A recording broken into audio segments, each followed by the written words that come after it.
السلام علیکم friends, welcome to Classic Entertainment channel. کیسے ہیں آپ سب اور کیسا گزر رہا ہے آپ کا دن؟ آپ کے دن کو اچھا گزارنے کے لیے ہم آپ کے لیے لے کر آ گئے ہیں سلسلہ وار ناول میرا ستمگر میرا مسیحا کی ایپیسوڈ 49، جس کو آپ کے لیے تحریر کری ہے ہما قریشی۔ تو پھر جلدی سے چلتے ہیں ناول کی طرف، مگر اس سے پہلے اگر آپ نے ابھی تک ہمارے چینل کو لائک اور سبسکرائب نہیں کیا تو اس کو سبسکرائب کریں، آئیکن بٹن دبائیں تاکہ ہماری نئی اور معیاری ویڈیوز آپ کو سب سے پہلے دیکھنے کو ملیں۔ تو چلتے ہیں میرا ستمگر میرا مسیحا کی ایپیسوڈ 49 کی طرف۔ اسلام آباد ایئرپورٹ پر موجود رمشا مسلسل غیر آرام دہ سی تھی۔ کچھ ہی دیر میں ان کا طیارہ پرواز بھرنے والا تھا۔ ایئر ہوسٹس سیٹ بیلٹ لگانے کی التماس کر رہی تھیں، جبکہ وہ طائرانہ نگاہوں سے ارد گرد کا جائزہ لے رہی تھی یا پھر کسی کو تلاش کر رہی تھی۔ رمشا یار، کیا ہو گیا ہے؟ جب سے ہم گھر سے نکلے تم ہمنکوں کی طرح بس ادھر ادھر ہی دیکھنے میں مصروف ہو۔ ساتھ بیٹھا زاویار بالآخر ضد ہو کر پوچھ بیٹھا تھا۔ وہ ایک دم چونکی۔ زاویار، مجھے ایسا لگ رہا ہے جیسے کوئی ہمارا پیچھا کر رہا ہے، وہ ذرا تشویش بھرے لہجے میں پریشانی سے لب چبا کر گویا ہوئی۔ ہو سکتا ہے بھائی، اب اتنا ہینڈسم سنگر تمہاری بغل میں بیٹھا ہے، دیوانی لڑکیوں کا پیچھا کرنا تو بنتا بھی ہے۔ سر پر پہنی ہوڈی پیچھے کرتا وہ ذرا شوخی سے بولا تھا۔ رمشا نے آئی برو اٹھائے گھور کر دیکھا تھا۔ آہا، جیسے زاویار فاروقی پر تو دنیا کی ساری خوبصورتی ختم ہوتی ہے نا۔ وہ تمام تر پریشانیاں فراموش کیے باقاعدہ اس کی جانب گھومتی آنکھیں پٹ پٹا کر بولی۔ زاویار، یہ کیا بدتمیزی ہے، تھوڑی شرم ہی کر لو۔ مسافروں سے بھرے پلین میں ایسی بے باکی پر وہ پل بھر میں سرخ پڑ گئی تھی۔ کیا ہوا مسز، میں نے کیا کیا؟ وہ شرارتی مسکراہٹ سنگ معصوم بنا جوالا بنی اسے ہی گھور رہا تھا۔ تم اپنی ان حرکتوں سے باز آ جاؤ ورنہ پلین سے نیچے پھینک دوں گی۔ وہ زج ہو کر گئی بولی۔ گزرے کچھ دنوں میں اس کے جو روپ رمشا کے سامنے آئے تھے وہ اسے ہر پل حیران کیے دے رہے تھے۔ سوچ لو، ایسا نہ ہو کوئی حسین پری میرے لیے راہوں میں پلکیں بچھائے، باہیں پھیلائے، آنکھوں میں محبت کے دیپ جلائے، میری منتظر سی آس لگائے کھڑی ہو، اور میں اس حسن کی دیوی کی جھولی میں کسی بن مانگی دعا کا صلہ بن کر جا گروں۔ اور پھر رمشا انصاری زاویار فاروقی کے عشق کی فراق میں جوگن بنی اس معصوم صنف نازک کا خون کرنے پر اتر آئے۔ وہ ایک گہری ٹھنڈی سانس فضا کے سپرد کرتا ایک جذب کے عالم میں تصورات میں کھویا بڑے ہی دل فریب انداز میں نقشہ کھینچتا اسے انگاروں پر لوٹا گیا تھا۔ جو جنگلی بلی بنی بس ہینڈسم سنگر زاویار فاروقی پر جھپٹنے کو تیار نظر آ رہی تھی۔ ہینڈسم کون ہے یہاں؟ کڑی جدوجہد کے بعد ضبط کا مظاہرہ کرتی وہ ذرا طنزیہ انداز میں سوالیہ گویا ہوئی تھی۔ تو مقابل نے آنکھیں چھوٹی کیے اسے گھورا تھا۔ لڑکیاں مرتی ہیں مجھ پر۔ کالر اٹھاتا وہ ذرا تفخر سے آنکھیں گھما کر بولا تو وہ استہزائیہ مسکرائی، جبکہ جہاز کب کا ہوا میں پرواز کر گیا تھا جس کی اسے خبر ہی نہ ہوئی تھی۔ تم پر مرنے والی حسن کی دیویوں کو میں بس اتنا کہنا چاہوں گی کہ زاویار فاروقی کے حسن پر مرنے سے بہتر ہے کہ ایک ہی بار زہر کھا کر مر جائیں۔ لٹوں کو کان کے پیچھے اڑستی وہ ادائے بے نیازی سے بولی تو وہ فخریہ آئی برو اٹھا گیا۔ بجا فرمایا، کیونکہ میری پیاری زوجہ تو یہ زہر کا پیالہ پی کر خاصے پچھتاوے کا شکار ہیں۔ وہ ہنوز شوخی سے بولتا اسے چھیڑنے سے باز نہ آیا تھا۔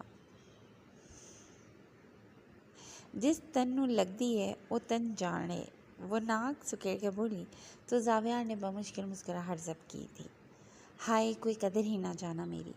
وہ سر پیچھے گراتا ذرا دکھ بھرے لہجے میں تعسفی انداز میں بولا تھا۔ وہ منہ بسورتی ونڈو کی جانب رخ پھیر گئی، مگر خود کو بادلوں میں پرواز کرتا دیکھ کر خیال آیا کہ وہ کتنی آسانی سے اسے اصل مدعے سے ہٹا گیا تھا۔ اف میری ایلی جان، اگر وہ ابھی یہاں ہوتی تو سیکنڈز میں تمہارا جنگلی بلیوں والا انداز یوں پل میں ہوا کر دیتی۔ وہ شریر لہجے میں دوبارہ سلگا چکا تھا۔ زاویار، اگر تم نے ایک بار اور اس ایلی میلی کا نام میرے سامنے لیا نا تو پھر یاد رکھنا۔ وہ درستگی سے انگشت شہادت اٹھاتی سیکھ پا ہوئی تھی۔ وہ ذرا جھک کر انگلی میں انگلی لپیٹتا نزدیک آیا تھا۔ اس نے گھبرا کر ساتھ والے مسافروں کو دیکھا تھا جو سب اپنی اپنی دنیا میں مگن تھے۔ کیا یاد رکھنا ہے؟ تمہاری یہ بڑی بڑی آنکھیں جن میں اپنا آپ ڈوبتا محسوس کرتا ہوں، یا پھر یہ قاتل ادائیں جنہوں نے مجھے سالوں سے اپنا دیوانہ بنا رکھا ہے، یا پھر یہ پنکھڑی جیسے گلابی لب جن سے جب تم غصے سے زاویہ فاروقی ادا کرتی ہو تو میری دھڑکنیں شور مچا دیتی ہیں۔ لفظوں کے ساتھ ساتھ انگلیوں کے پوروں سے وہ اسے پرتا حیرت میں دھکیل گیا تھا۔ وہ منہ کھولے اس کا فدا ہو جانے والا انداز دیکھتی بس خاموش رہ گئی تھی۔ کیا ہوا مسز؟ اب خاموش کیوں ہو گئی؟ ایک دوسرے کی انگلیوں سے الجھی انگلیاں ہوا میں ہی معلق رہ گئی تھیں۔ زاویہ اسے ساکت ہوتا دیکھ کر مسکراہٹ چھپا گیا۔ رم جھم اس کے ہونٹوں کا لمس اپنے گالوں پر محسوس کرتی سماعتوں سے ٹکراتے شناسہ نام پر گڑبڑا کر وہ ہوش میں آئی تھی۔ زاویہ کے بچے، لندن میں رہ کر کون سی سستی موویز دیکھتے رہے ہو تم؟ خفت زدہ سی اپنی انگلی چھڑواتی وہ سرخ پڑتے چہرے پر وسیلے تاثرات سجاتی گھور کر بولی تو وہ مسکرا کر سیٹ پر سر گرا گیا۔ ابھی بچے کہاں؟ رمشا نے ناخن چبوتے وہ آہ کرتا رہ گیا۔ اف کیا کروں، 4 سالوں کی تنہائی کو کسی نہ کسی طرح تو جھیلنا ہی تھا، تو بس نیٹ فلکس کی سیریز زندہ باد۔ وہ ایک آنکھ بلنک کرتا اسے مسلسل زج کر رہا تھا۔ وہ سرخ پڑتی اپنا رخ پھیر گئی تھی۔ تم تو بہت خطرناک ثابت ہوئے ہو، ایک بار گھر چلو تم، فریال کو بتاؤں گی کہ اس کا یہ بیچارہ معصوم سا دوست کس قدر پہنچی ہوئی شے ہے۔ بآواز بلند بڑبڑاتی وہ اسے مسکرانے پر مجبور کر گئی، جو اس کی پرزور مزاحمت نظر انداز کرتا اپنے حصار میں قید کرتا کندھے پر سر ٹکائے آنکھیں موند گیا تھا۔ مالدیپ ایئرپورٹ سے پرائیویٹ گاڑی کے ذریعے وہ سیدھا بیچ کے نزدیک بنے ہٹ پر آ گئے تھے، جو زاویہ نے پہلے سے ہی بک کروا رکھا تھا۔ رمشا تو صبح سے خوشی سے پھولے ہی نہیں سما رہی تھی۔ ہٹ کی کھڑکیوں سے نظر آتا شفاف نیلگوں آسماں اور وسیع و عریض سمندر پر پڑتی سورج کی نرم گرم کرنیں ماحول کو سحر انگیز بنا رہی تھیں۔ دن کی روشنی میں موتی کی طرح چمکتے پانی کو ہاتھوں میں بھرتی وہ بچوں کی طرح خوش ہو رہی تھی، جبکہ کچھ دیر قبل ہی زاویہ اسے ہٹ میں چھوڑتا کسی کام کے سلسلے میں باہر گیا تھا۔ اف زاویہ، مجھے چھوڑ کر کہاں چلے گئے ہو؟ یہ بیچ کا پرائیویٹ حصہ تھا جہاں کوئی آ جا نہیں سکتا تھا۔ زاویہ نے پرائیویسی کا پورا دھیان رکھا تھا۔ اب وہ اس کی غیر موجودگی سے اکتانے سی لگی تھی۔ پورا آسائش ہٹ میں بنے کچن میں داخل ہوتی اب وہ اپنی پیٹ پوجا کے اہتمام کا سوچ رہی تھی۔ کچھ دیر کچن میں کھڑی وہ لب چباتی رہی تھی، پھر کچھ سوچ کر فریج کھولا تو ریک میں موجود انڈے اور فروٹ ٹرے میں ہر قسم کا پھل دیکھ کر اس کی آنکھیں چمکی تھیں۔ آج وہ زاویہ فاروقی کو بھرپور انداز میں مزہ چکھانے کا ارادہ رکھتی تھی، جو ہر بار اس کے سامنے جان بوجھ کر ایلی میلی کا ذکر چھیڑ دیتا تھا اور اس کی محبت کی آہیں بھرتا رہتا تھا۔ اب دیکھنا زاویہ، میں نے بھی تمہیں ایلی میلی کیا تمہاری نانی نہ یاد کروا دی تو میرا نام بھی رمشا زاویہ نہیں۔ خرافاتی سوچ کے پیش نظر وہ اسپیشل ڈش کی یونیک ریسیپی سوچتی دل سے مسکرائی تھی۔ پہلے کیا کرنا ہے؟ ہاں، انڈے ابال لیتی ہوں۔ خود ساختہ سرگوشی کرتی وہ تیزی سے کیبنٹ سے ایک پین نکال کر نل سے پانی بھرتی چولہے پر انڈے بوائل ہونے کے لیے چڑھا چکی تھی۔ انڈوں کے چھلکے آرام سے نکل جائیں اس کے لیے پانی میں تھوڑا سا نمک بھی شامل کر دیا تھا، جبکہ شیطانی دماغ بہت تیزی سے کام کر رہا تھا۔ فریج سے ناریل پانی، فروٹ ٹرے سے سیب اور جو کچھ ہاتھ میں آیا وہ اٹھا چکی تھی۔ انناس کا ڈبہ اٹھا کر سائڈ پر رکھی گول ٹیبل پر رکھا اور چیئر کھینچ کر نشست سنبھالتی وہ تیزی سے ایک باؤل میں فروٹ کٹ کرنے لگی تھی۔ اف، پہلے میں تو کھا لوں۔ کسی خیال کے تحت پہلے فروٹ چاٹ کا باؤل بھر کر خود کھایا، پھر زاویہ کے لیے تیاری پکڑی۔ اب مزہ آئے گا، دی گریٹ سپر اسٹار زاویہ فاروقی۔ من و من قیاس کرتی وہ ایک چھوٹے سائز کے باؤل میں سارے فروٹ ایڈ کرتی، اب بوائلڈ ایگ کو چھوٹے چھوٹے ٹکڑوں میں تقسیم کرتی اسی چاٹ میں ملا چکی تھی۔ فریج ایک بار پھر کھولا تو چلی ساس اور سرکے کے علاوہ جامن کا سرکہ بھی نظر آ گیا تھا۔ وہ شرارت سے مسکرائی تھی۔ رمشا صاحبہ، زاویہ سے پنگا لینے کے چکر میں سرکہ، ساس، انڈے، فروٹ، ناریل کا پانی، سب چیزوں کو اچھی طرح مکس کرتی زیر لب مسکرا رہی تھیں۔ جبھی اچانک اس عقب سے اسے کسی نے اپنی باہوں کے حصار میں لیا تھا۔ آہ! رمشا گڑبڑا کر پورے وجود سے کانپ اٹھی تھی، مگر ارد گرد میں پھیلتی زاویہ کے کلون کی مخصوص مہک پر اس کے اوزان بحال ہوئے تھے۔ وہ کندھے پر تھوڑی ٹکا تھا، اشتیاق بھری نظروں سے اسے ہی دیکھ رہا تھا۔ تم نے تو مجھے ڈرا ہی دیا۔ دل پر ہاتھ رکھتی وہ ابھی بھی خوفزدہ سی تھی، جبکہ اس کی نظریں فروٹ چاٹ پر تھیں۔ اکیلے اکیلے کیا کھایا جا رہا ہے بیگم صاحبہ؟ اسے گھما کر رخ اپنی جانب کرتا وہ آئی برو اٹھا کر سوالیہ گویا ہوا۔ ہاں تو تم تو مجھے یہاں لا کر بالکل بھول گئے تھے۔ اب مجھے بھوک لگ رہی تھی تو کچھ تو کھانا ہی تھا نا۔ شکر تھا کہ وہ ساری چیزوں کی بوتلیں واپس فریج میں رکھ چکی تھی۔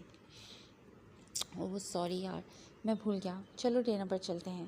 وہ جھٹ یاد آنے پر اس کی کلائی تھامتا باہر لے جانے لگا، مگر وہ اپنی جگہ سے نہیں ہلی۔ اور میں نے جو اتنی محنت لگا کر تمہارے لیے فروٹ چاٹ تیار کی ہے، وہ کون کھائے گا؟ وہ آنکھیں چھوٹی کیے گھور کر بولی تو وہ ایک گہری سانس بھر کر رہ گیا۔ میری بیگم نے اتنی محبت سے بنایا ہے تو یقیناً میں ہی کھاؤں گا۔ ماتھے پر پیار کرتا وہ باؤل اٹھا چکا تھا، مگر ایک نظر انڈوں کی زردی پر ڈالتا وہ ذرا مشکوک ہوا تھا۔ وہ انڈے اور فروٹ چاٹ بہت مزے کی ہوتی ہے، میں تو ایسے ہی کھاتی ہوں، تم بھی ٹرائی کرو۔ گڑبڑا کر صفائی پیش کی گئی تو وہ اوہ کر کے رہ گیا۔ تم نے اس پر بلیک پیپر تو ڈالا ہی نہیں۔ میں فروٹ چاٹ پر بلیک پیپر لازمی ڈالتا ہوں، تم بھی ٹرائی کرنا۔ وہ کیبنٹ کا دروازہ کھولتا پسی کالی مرچ چھڑکتا اس کا ہاتھ تھام کر چیئر پر بٹھا چکا تھا، جبکہ وہ ہنسی ضبط کر رہی تھی۔ زوجہ، تمہاری یہ دبی دبی سی ہنسی مجھے بہت کچھ غلط ہونے کا اشارہ دے رہی ہے۔ 2 پیالیوں میں فروٹ چاٹ نکالتا وہ ذرا مشکوک ہوا تھا، کیونکہ فروٹ کچھ زیادہ ہی پانی چھوڑ چکا تھا، جبکہ اس میں تو شکر بھی نہیں تھی۔ ہر وقت مجھ پر شک ہی کرتے رہنا۔ ہاں میرے لیے نہ نکالو، میں نے بھی کھائی ہے۔ وہ اسے ایک اور پیالی میں نکالتا دیکھ کر گڑبڑا کر جلدی سے بولی تو وہ کندھے اچکاتا ٹھہر گیا۔ فروٹ چاٹ میں موجود سارے فروٹس کا کانٹے سے پوسٹ مارٹم کرتا وہ ذرا متجسس نظر آ رہا تھا۔ زوجہ، آپ کو نہیں لگتا کہ آپ نے غیر برادری کے فروٹس کو بھی فروٹ چاٹ کا حصہ بنا کر باقی سب کے ساتھ زیادتی کی ہے؟ وہ ناریل، انناس، چیری کو دیکھتا سرسری لہجے میں بولا تھا۔ اتنے نقص نہ نکالو، سیدھے سے بول دو تمہیں کھانی ہی نہیں ہے۔ اب فروٹ تو فروٹ ہوتا ہے، چاہے جیسے بھی کھاؤ۔ ناراضگی ظاہر کرتی وہ ناک سکیڑ گئی۔ اچھا بھائی ناراض تو نہ ہو۔ اس کی ناراضگی کے پیش نظر وہ ایک سائڈ سے اسپون اٹھاتا شرارت سے پورا بھر کر اپنے منہ میں لے جانے ہی لگا تھا کہ ایک دم بیچ میں ہی ٹھہر گیا، جبکہ زاویہ کی حرکات کو بھرپور توجہ سے دیکھتی وہ اس کے ادھ کھلے منہ کے ساتھ اپنا بھی ادھ کھلا منہ لیے ہونک ہوئی۔ یار ایک کام کرو، پہلے تم ٹیسٹ کرو تاکہ مجھے مزید شکر کی ضرورت نہ پڑے۔ میں یمی سا میٹھا میٹھا سا کچھ کھانا چاہتا ہوں۔ وہ اسے کچھ بھی سوچنے سمجھنے کا موقع دیے بغیر ہی فروٹ چاٹ کا بھرا ہوا چمچ اس کے ادھ کھلے منہ میں ڈالتا اسے سٹپٹانے پر مجبور کر گیا۔ رمشا ڈارلنگ، کیا ہوا ہے بیبی؟ جلدی سے کھاؤ نا یار، رک کیوں گئی؟ فل بھرے ہوئے منہ کے ساتھ وہ اچھی خاصی مزاحیہ خیز شکل لیے روحان سے بیٹھی تھی۔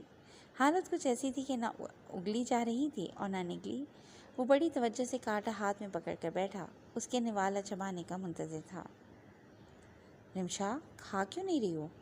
وہ ذرا گھور کر بولا تو رمشا نے بمشکل اس عجیب و غریب تیکھی پھیکی یا پھر میٹھی سی چیز کو چبانا شروع کیا تھا۔